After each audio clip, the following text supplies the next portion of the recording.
নমস্কাৰ বন্ধুসকল, আপোনালোকৰ বাবে লৈ আহিছোঁ আৰু কেইটামান মহৎ লোকৰ মহান বাণী।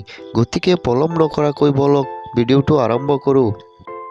শিক্ষাৰ উদ্দেশ্য হ'ল মানুহক মানুহৰূপে গঢ়ি তোলা।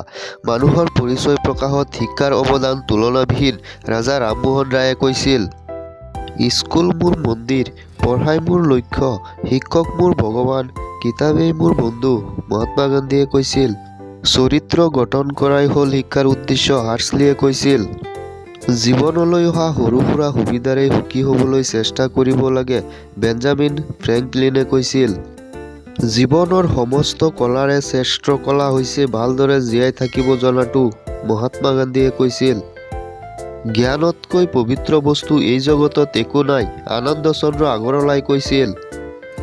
নিৰক্ষৰতা মানে জ্ঞানবিহীন নহয়, ৰবীন্দ্ৰনাথ ঠাকুৰে কৈছিল।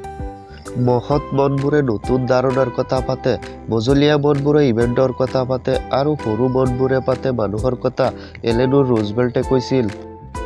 যিসকলে স্বাধীনতাক ভাল পাওঁ বুলি কয় অথচ আন্দোলনৰ বিৰোধিতা কৰে, তেওঁলোক হ'ল বিজুলী ঢেৰেকনি নোহোৱাকৈ বৰষুণ বিচৰা মানুহ। তেওঁলোকে সাগৰ বিচাৰে, কিন্তু সাগৰৰ জলৰাশি গৰ্জন নিবিচাৰে, ফ্ৰেডৰিক ডগলাছে কৈছিল। শিক্ষক হ'ল এডাল মমৰ নিচিনা, যি নিজে গলি আনক পোহৰ দিয়ে, জৱাহৰলাল নেহৰুৱে কৈছিল।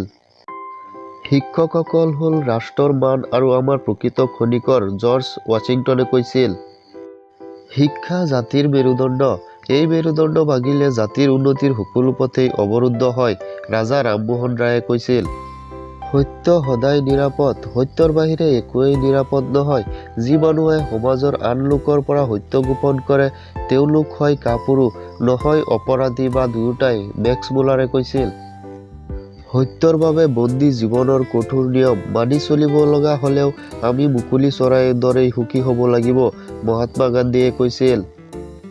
সময়েই হ'ল মানুহৰ আটাইতকৈ মূল্যৱান সম্পদ, কাৰণ সময় এবাৰ গ'লে কেতিয়াও ঘূৰি নাহে, টমাছ আলভা এডিছনে কৈছিল। সৰু মনৰ ডাঙৰ মানুহতকৈ ডাঙৰ মনৰ সৰু মানুহ শ্ৰেষ্ঠ, ডক্টৰ সৰ্বপল্লী ৰাধাকৃষ্ণনে কৈছিল। ৰুটি আৰু মদ শেষ হৈ যায়, ক্ৰিয়াৰ চকু গোলা হৈ পৰিব, কিন্তু কিতাপ হ'ল অনন্ত যৌৱন ৰূপে থাকি যাব যদিহে এখন মহৎ কিতাপ হয়, উমৰ খায়ামে কৈছিল। আমাক এনে শিক্ষাৰ প্ৰয়োজন যাৰ দ্বাৰা আমাৰ সৎ চৰিত্ৰ গঠন হয় আৰু যাৰ দ্বাৰা মানসিক বল বৃদ্ধি হয়, যাৰ দ্বাৰা বুদ্ধিমত্তা প্ৰসাৰিত হ'ব আৰু যাৰ সহায়ত আমি নিজৰ ভৰিত নিজে থিয় দি আত্মনিৰ্ভৰশীল হ'ব পাৰোঁ, স্বামী বিবেকানন্দই কৈছিল। একমাত্ৰ পৰিশ্ৰমী লোকেহে বিজয়ী হ'ব পাৰে, হোমাৰে কৈছিল।